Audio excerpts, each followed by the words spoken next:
Hi everyone, welcome back. Welcome back to part 10 of the Panzer IV medium tank build from Trumpeter. It's Ted here at eModels. This episode we're going to have a look at doing some painting. We've got the beast all built like that, and we're going to now take it all apart. Strip all the parts down and prepare ourselves for some paints. I've thought long and hard about what sort of colour scheme I'm going to do, how I'm going to do it, the order of the paints that we're going to go on, and even what sort of paints I'm going to use. This is just my ideas. You might have your own ideas. You might have your own way of doing things, and everybody's different, so don't take this as gospel. This is my guide. This is how we're going to do this model and finish it. You've already seen how some of the paints and parts have gone together, what I've done with them. We're going to continue along the outside of the tank, and I've decided that in the end I'm going to do it in an Eastern Front winter camouflage scheme. Hope you like that. Anyway, let's move on and let's have a look at some of the paints that we're doing. Now obviously in the old days, when I started doing this, the only options that we had available were the old Humbrol paint cans, but things have moved on since then, although these are still available and they're excellent. You know, you can use them. But things have moved on. There's lots more stuff out there, and I'm going to be doing mine in acrylics.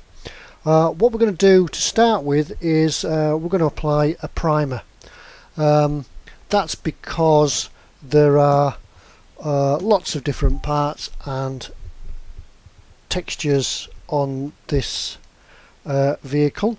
There's brass and there's plastic. So to do the plastic, we're going to put some primer on it, and it'll also cover the tank and give it a fair even covering.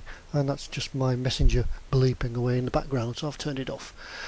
Right, what we're going to use, first of all, I'm going to try a little way of a different way of a colour modulation. Now, as we know, and doing some test colours, we know that applying a base coat onto different colour primers gives us different textures and different colours of the paint. It refracts the light a little bit more differently. Colour modulation, yeah, it's fine on small 1/35, 1/48 scale models because you're trying to give a false impression of light refraction. But a model in this scale, the one we've been doing in 1/16 scale, really we're getting to the stages where it doesn't lead any light refraction. But we are still going to help it, or hopefully help it, a little bit on its way.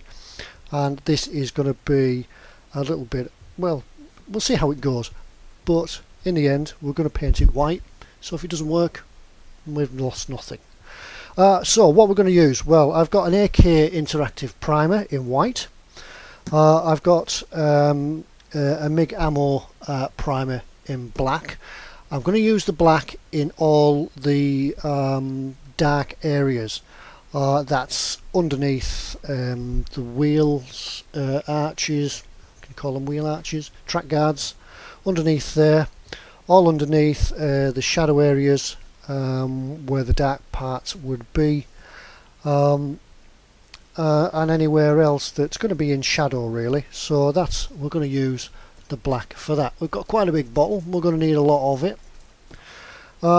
Then I'm going to mix the two together, basically because I haven't got any grey. I'm just looking around, I've got every other colour, but I haven't got grey. Track primers, greens, rust, but I haven't got grey. Might be a quick order off to eModels before we get to that stage of the grey primer. If not, I'll mix the two together and it could actually work. It could give us varying tonal greys from dark up to light. So as we reach the top, as we go up, all the vertical surfaces will be done in grey, and then the horizontal surfaces on the top of the tank will give a coat of white. So that's the primers. Then the base coat. Once again, I've done lots of tests. I've done a little bit of a test strip onto a black painted piece of plastic, and then applied lots of different colours, lots of different varying shades of Dunkelgelb to see which one I like. And from these, I haven't come up with any of them, used any of them, but I've decided to go with the MIG Ammo MIG 012. It's the shade 012. It's a RAL 7028 Dunkelgelb Aust 44 DG3. We're going for that. To some it might be too light, to some it might be too dark, might be the wrong shade, but we're going to put it on our tank. That's what we used. One bottle, I don't think it's going to go very far on this tank, so I've got 4, and I think there's another one in here as well. So there's about 5 bottles there. Hopefully that is going to be enough. Then we're moving on, and I've decided to do a freehand camo scheme, or an undescribable tank unit on the eastern front. We're going to use brown and green for this. I think we'll be using the rot brown. Is that the right word for it? I can't find it here. It's one of these. Anyway, that's what we're going to do. We're going to use them from the AK Interactive German Late War colours. And we'll do a freehand camo scheme with that. We're also going to use a chipping medium, because as you know, when they put these stripes on in the field, after a bit of a while the stripes and that would get chipped, cracked and whatever. So we're going to use some heavy chipping interactive acrylic fluid from AK Interactive. We'll use that. That we will chip, hopefully I'm going to chip the browns and the greens, because they will have been chipped before the white coat goes on. And then the white coat, be using a model colour from Vallejo. And then we'll go into some of the weathering effects, which will be a little bit way off yet, but I just thought I'd mention it. We'll use the AK Interactive Winter Streaking Grime. So that's that.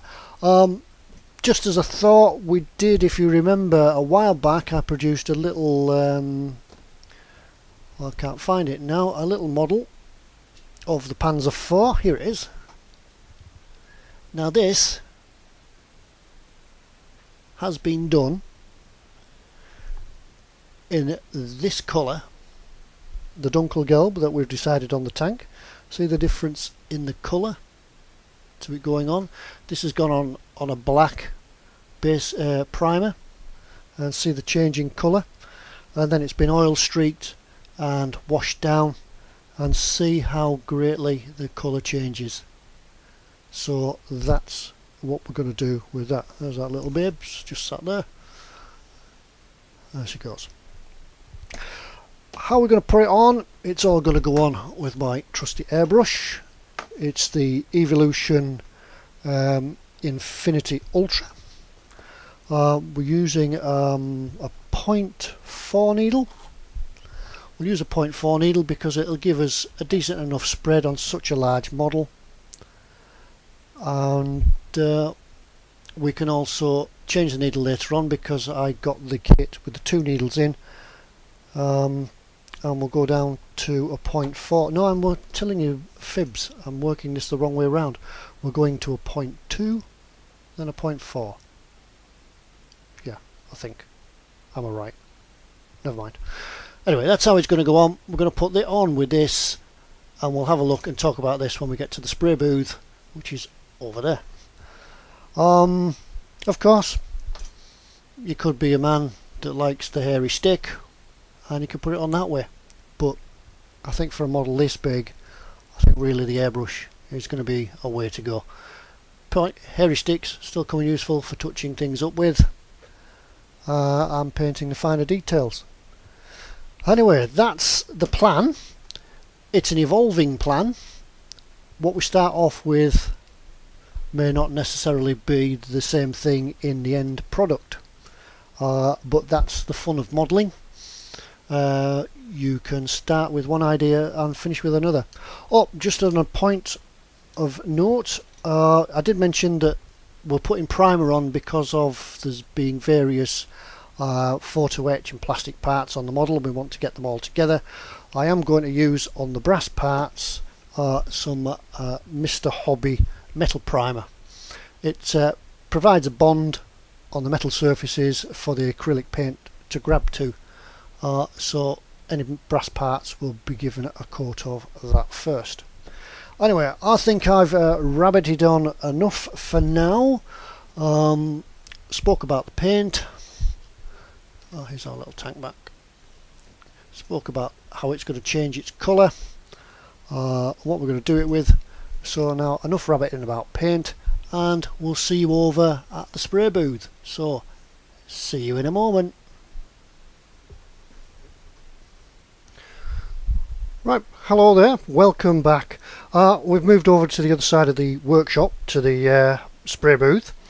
I've decided to send an order out to eModels, and rather than make my own grey primer, I thought I needed some in stock anyway, so why not get some. So using the fast track 24-hour delivery, we've got ourselves some grey MIG surface primer.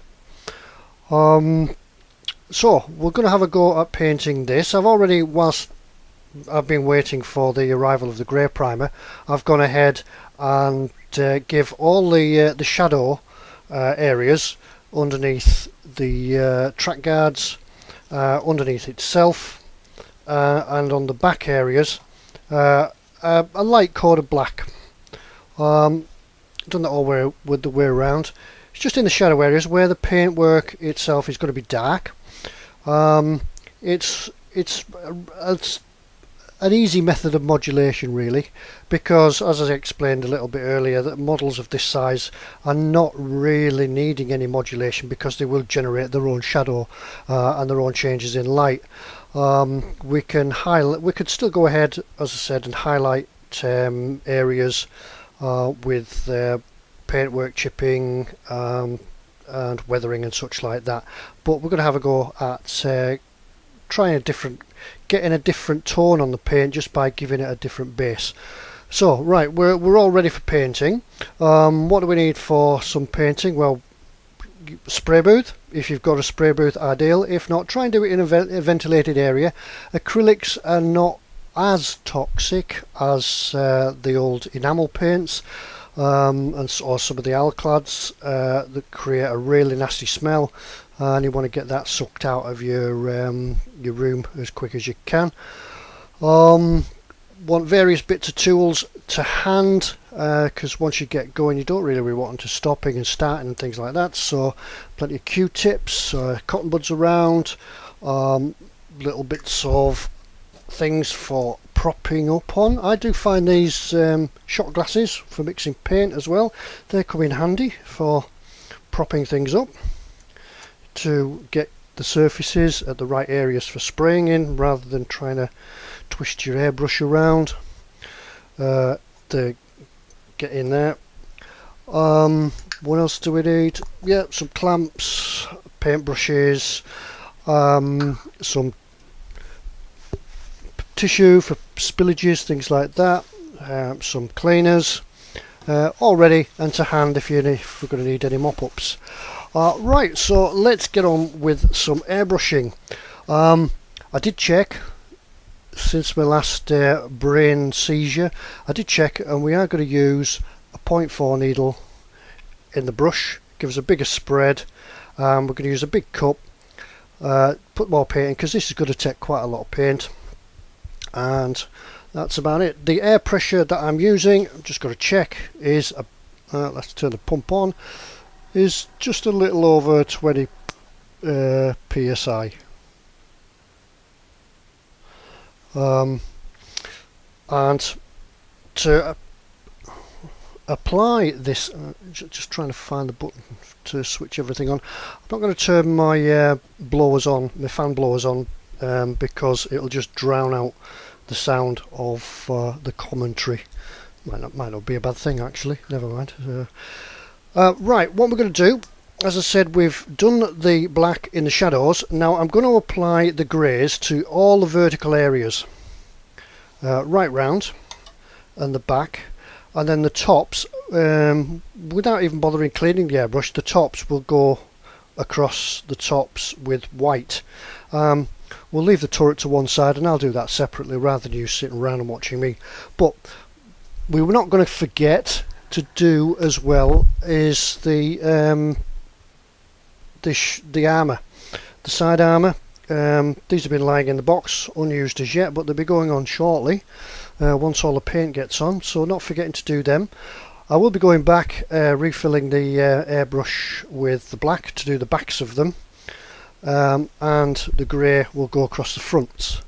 So not to forget that. So you'll always guarantee you'll get your airbrush, you'll do all your paint work, you'll put all the airbrush away after cleaning it all down meticulously, and then you look in the box or you look on your workbench and there's some more. I forgot it, so you've got to start all over again. Anyway, let's have a go at this. What we'll find, I think we'll do is prop it up. So we're going to spray at the right angle, and we'll do across this front, this left side first. It doesn't matter if we get overspray. We've masked everything off that we need to. I've taped from the underneath, I've taped the hatches down onto the top so that the hatches are going to get the same coat of paint as the rest of the hull, so when it all comes apart, and well, when it all comes together at the end, this should all be the sort of same spread of paint. Right, let's get to go. We just test this out on here. Now then, I don't think I haven't picked the best of possible colours to show on a video, grey on grey. The secret is with these MIG primers is to give the first coat a real light dusting. Don't put it on too thick, or it'll look as though it's gone like cheetah spots, what I can best describe. It'll split as though the surface is greasy, and it'll split and start to peel away. So what you need to do is just give it a light coat and let it dry. Doing all the upper surfaces, including the little lights here, catching some of the raised detail. The first coat is really an almost imperceivable colour change. You'll hardly notice the first coat. It will be there though, but what that's doing, it's bonding into the plastic and the metal, the brass, to give the coat of paint, the following coats of paint, something to grab onto.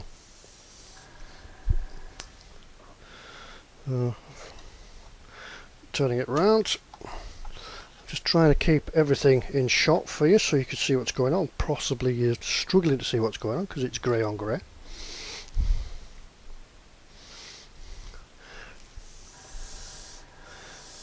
It's really a good feeling when you get into this stage and paint is starting to go on.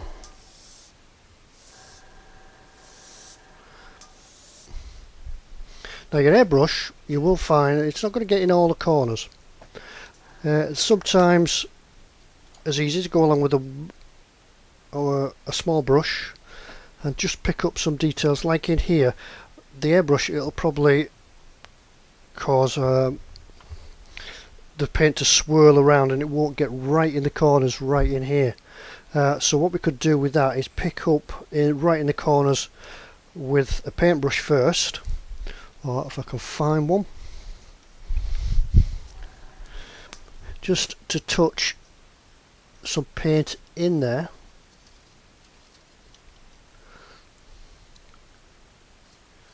And then follow it up, let it dry,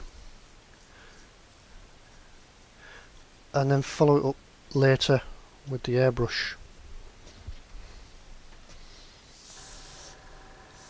So by the time we've gone around the other three sides of the tank, this layer is actually starting to dry now. Very light coats. Don't rush it. We've spent a great deal of time building this, and although it's not a ship, we don't want to spoil a ship for a ha'porth of tar, as the saying goes.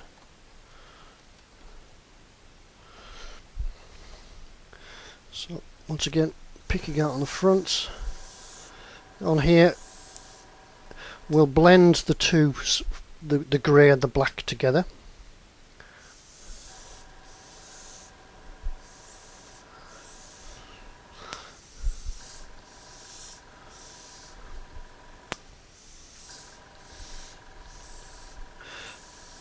The airbrush should be applying the paint so that eventually you'll look at it, I think suddenly the paint will be there. It'll creep up on you. That's how I could describe it anyway.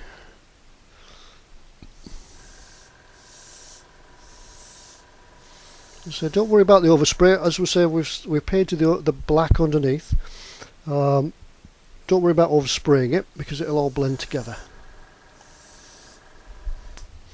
We'll get our brush to just apply in there. We'll do the same right through with the base coats as well. That's the word I was thinking of, vortex. It'll create a little vortex just in the corners where the paint will swirl around in the air, but it won't sit in the corner. So if you paint it first and then just lightly airbrush,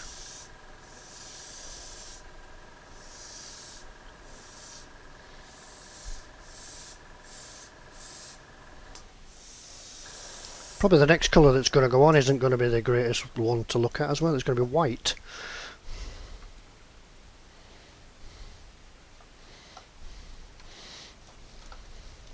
So, but hopefully it's going to work. This idea is going to work, and we'll see some total differences in the Dunkelgelb.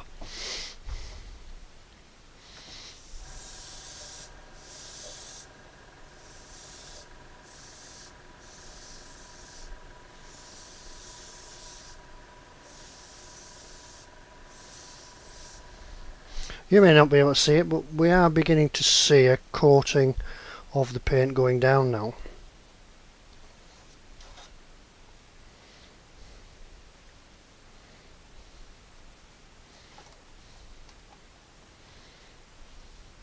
Gloves are usually handy. Keep your hands clean, keeps your fingerprints off.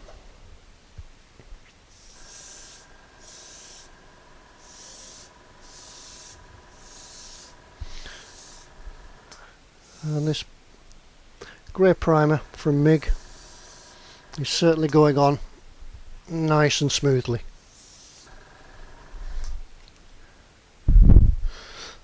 Okay, rather than you watch me carry on painting this in grey, or trying to, I'll carry on and do it, and then when we get to the next colour, when it's ready for the white, we'll come back and have a look at that going on. I am going to let some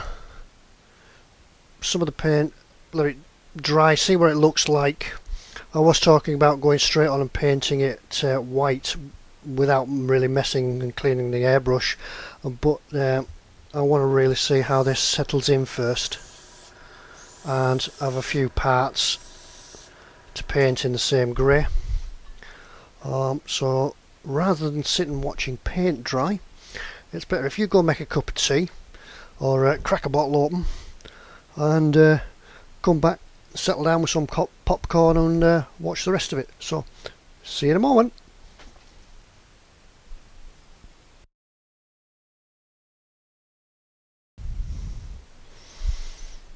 Okay, welcome back. I've moved the camera around a little bit since the last recording, just to see if it's any better. I wasn't particularly too happy with the positioning and even the focus on the last one. It's not usual, it's not often that I'll video in the photo booth, so the lighting here, sorry, the spray booth, so the lighting here is a little bit different to what we'd normally find around my bench. Anyway, I hope you can see it, and I hope you can get a grasp of what we're doing anyway. What we're going to do now, I've gone and put a layer of grey primer all over the rest of it.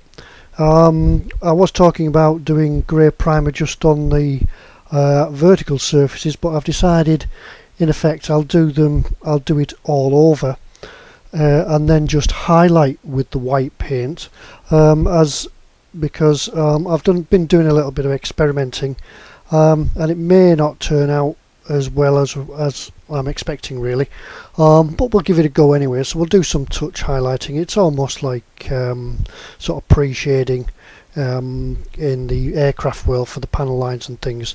Right, so I'll turn this back on. I've got my everything primed and ready to go for a bit of spray painting, and this isn't going to make too much of a colour difference between the grey and the white primer itself. So we're just going to pick out some of the highlights, the hinges and such, as my compressor's walking across the bench underneath and rattling against things now. So we're still going to try and keep it as we had planned and keep it on the horizontal surfaces.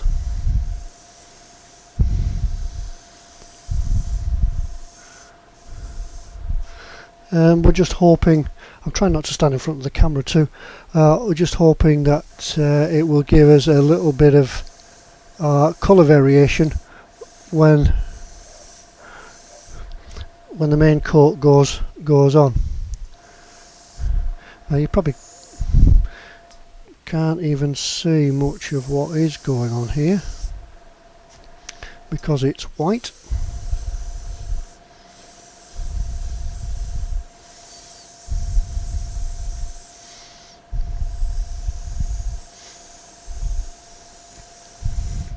Now people have been asking about weathering, what I'm going to do in the weathering world, what battle damage I'm going to do to this. The answer is not a lot. I've had a look around the internet and various books, and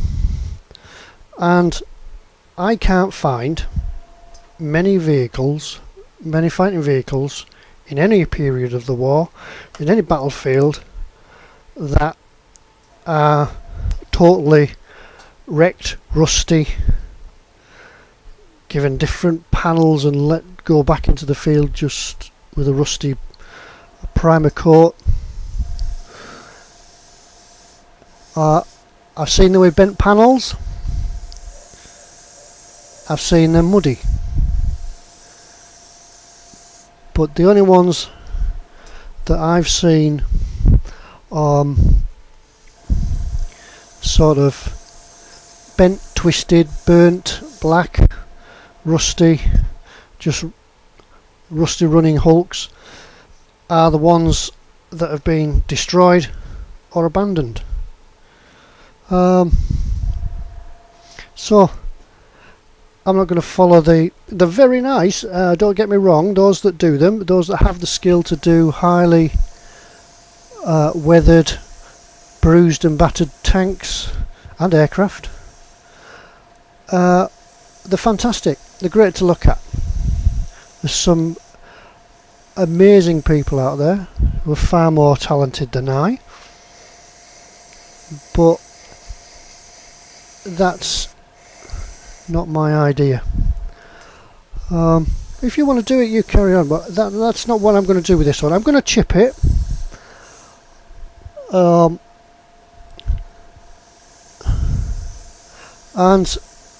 I'm going to weather it, and I will put some mud on it. We might bend the odd fender, mudguard. I might take it off.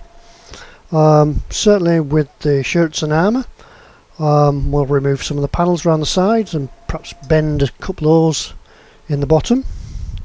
But this tank, it will be one from the winter on the Eastern Front, which has probably been newly allocated.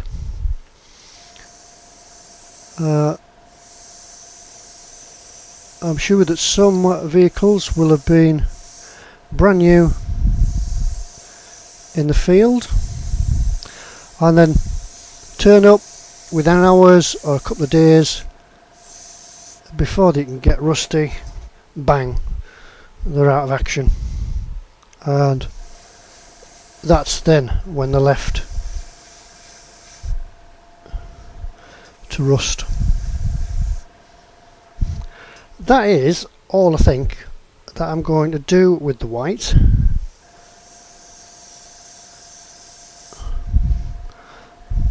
Hopefully it's just I'm hoping that the white and the grey will give us a tonal variation in the base coat. But as I say, if it doesn't, we haven't lost anything, because the whole thing will be given a camouflage scheme, and then we're going to go all across the top of that in a winter white wash. Now let's just get this one out of the way. Let's just bring the turret in, if I can find it. You can look at the bare spot in the spray booth.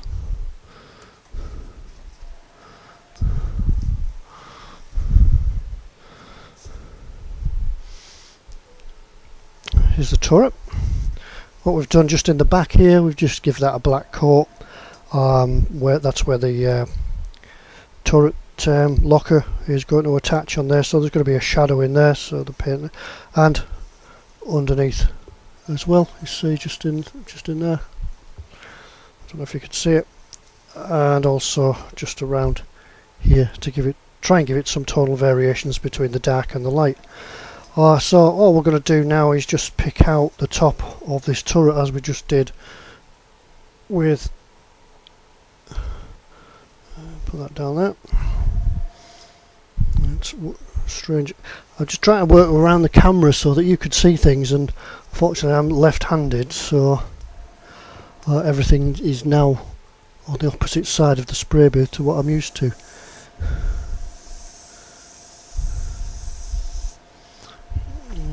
Getting a bit of paint build up there on my paintbrush. Airbrush is just beginning to spatter a little bit.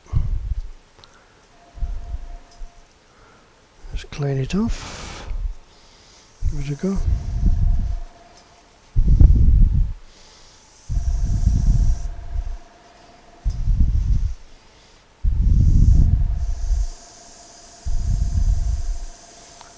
And just really just following the lines or the upper surfaces for some of the highlights.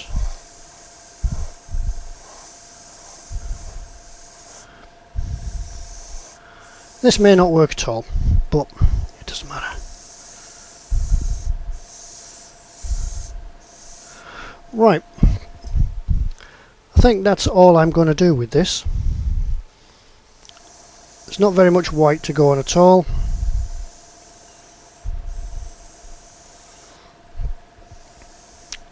So what we're going to do now, I'm going to let it all settle down and go off overnight. and then we'll look at putting some primer, sorry, not primer, we'll look at putting the first base coat on, which is the, as I said, it's the MIG acrylics, the Ariel 7028 Dunkelgelb Aust 44 DG3. That's the MIG colour for the MIG code for this is AMIG 012. So that's what we're going to put on. We'll have a look at that next, and we'll see how it turns out. So once it's dried, I'll see you in a moment.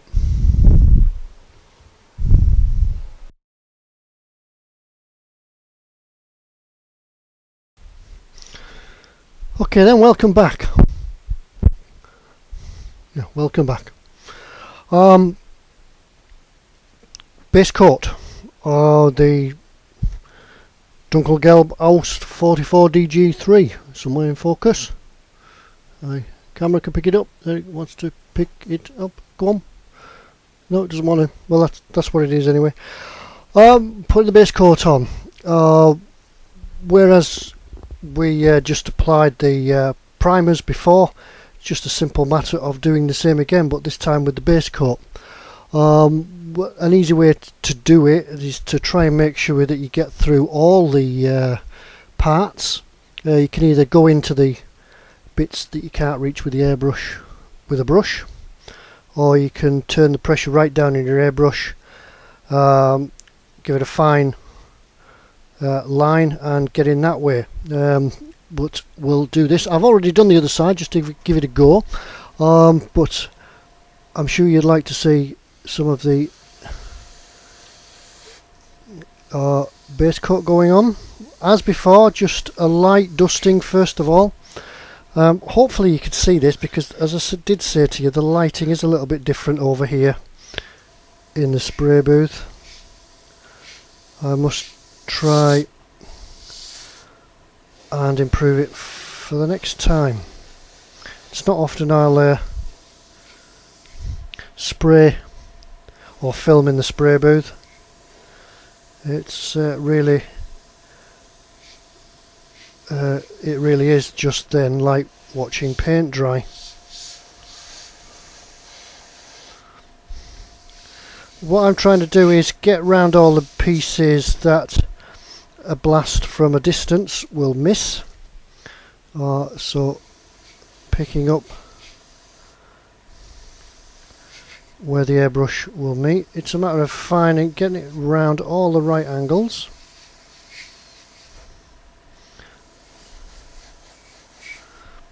And then getting it in.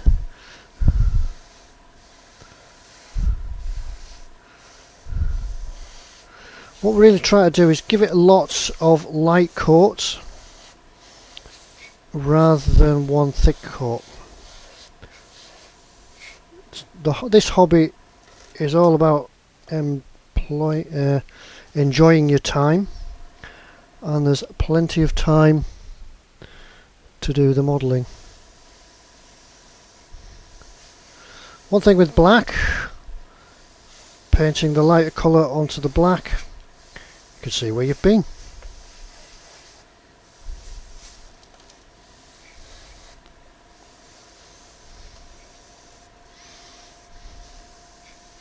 And this being such a big tank, we can give it lots of time to dry, so we can go to other places like underneath.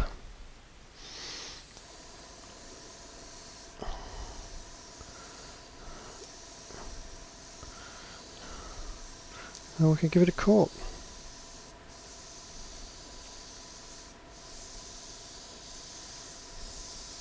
Won't worry too much about the underside. Yeah, there's lots of detail there. And if you're going to pick it up all the time, show everybody underneath, yeah, give it a paint. But if it's going to be on a display stand, in a cabinet, with a notice do not touch, it's a shame to waste all your paint and all your work on the underside where nobody's going to see it. But that's been the whole thing with this tank. There's a lot of work gone on in here that nobody is ever going to see.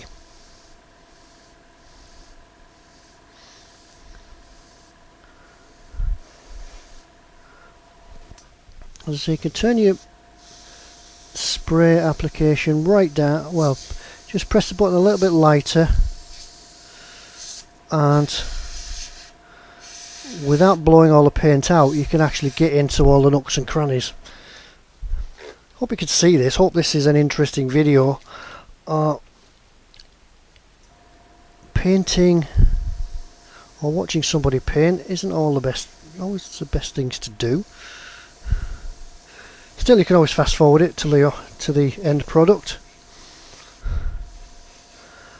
And another thing you'll find about spray painting as well is that you guarantee, as soon as you put your paintbrush away, your airbrush away, as soon as you've cleaned it, you'll find something else.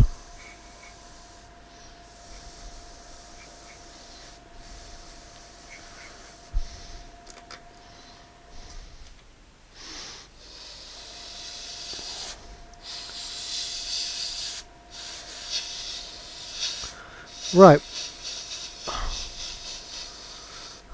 I'm going to go on, rather than you watching this, putting the base coat on. You've already watched it for 5 minutes or so. The yawns must be setting in by now, and you're probably fumbling around looking at magazines and other things. So I'll go off and get it painted. We'll come back and we'll see what it's like at the end. Alright, not much to watch. See you in a moment.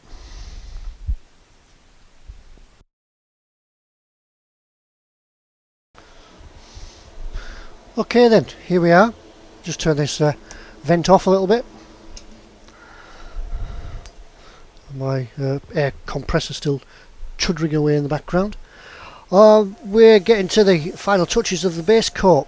I found the easiest way to do the turret to blend it into the tank, so we're getting the same colour on, because once I had base coated the turret and the gun, and then when I put them together you could actually see that there was a different colour in them. There was still another coat or two to go on the turret because it was still the grey primer coming through. So this is the easy way to blend them.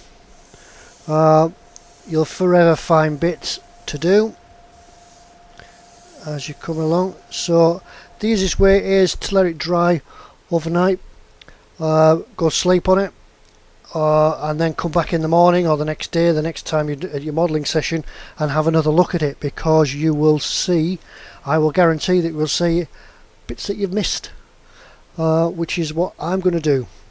I can already see some bits down here and down here on the track guards that I've missed, and also when the paint dries out it will harden off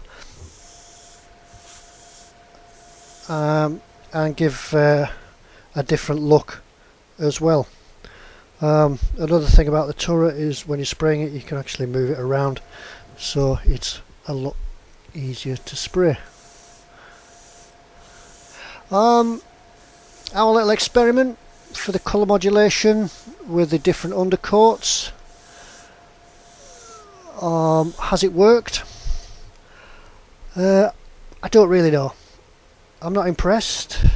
I can't say that there's a definite difference in the colour. It may be it's because of the size of the tank.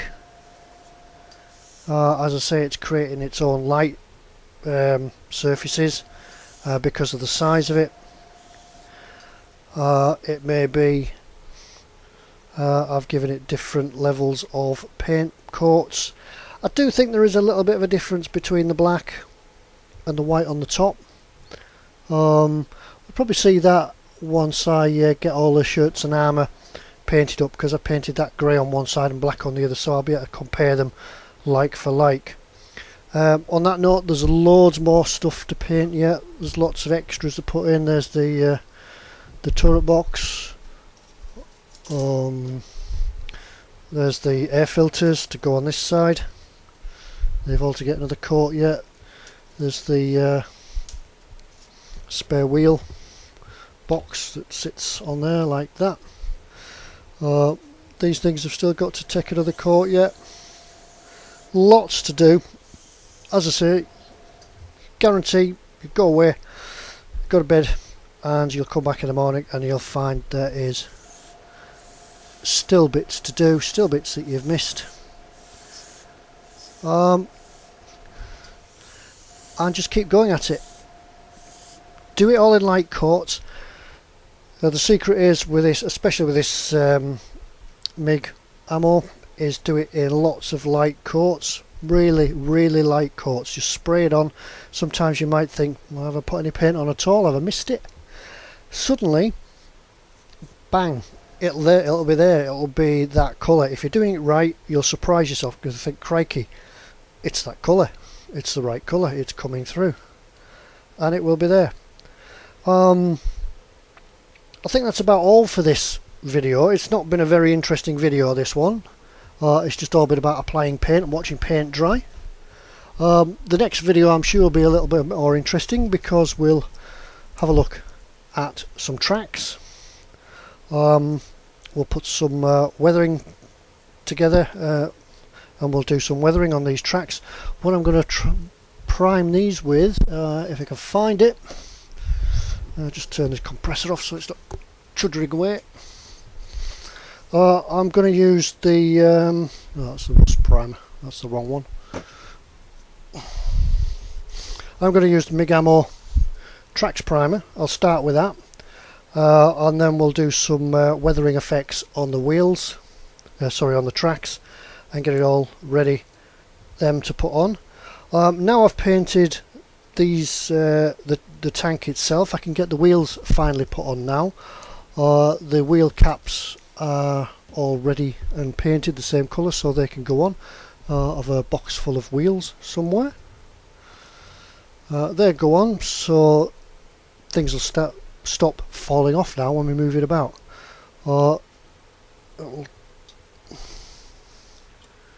Turret box to go in there somewhere. When it's glued on eventually will go in there. It's starting to look the part. It's quite nice as it is like that, just fresh out of the factory. But we'll also probably, I'll get the wheels on, and we'll also probably look at putting some of the camouflage stripes and streaks on and look at that. I'll put a few more bits back on this now because I've got some brackets for the shirts and armour to go on. They've got to be all painted. The armour plates themselves, we're not going to put them on right till the end, but they can go on as well.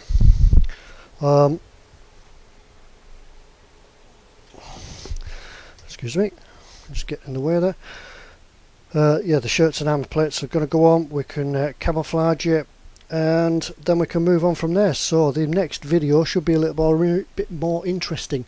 I hope the lighting hasn't been too bad. It's just from a light above the spray booth. And that's about it for this video. That's about it for part 10. Crikey, part 10. I didn't expect to be doing it all in one video, but we're up to part 10 and we're still going. But it's a great project. Yeah, once again, thanks to eModels for asking me to build this for you. I'm really enjoying it. If you've got the chance, go out and get one. If you don't want this tank, the guys at eModels will certainly find you something to build. And I'm going to go and do some more spray painting now, and then I'm going to spend the rest of the evening cleaning up and doing my airbrush and all the rest of it. Loads of bits to do, still lots to paint, and as I said before, guarantee clean your airbrush, clean it up, and you'll find a bit you've missed. Alright, thanks for watching. It's Teddy here at eModels, and we'll see you all next time. Bye now.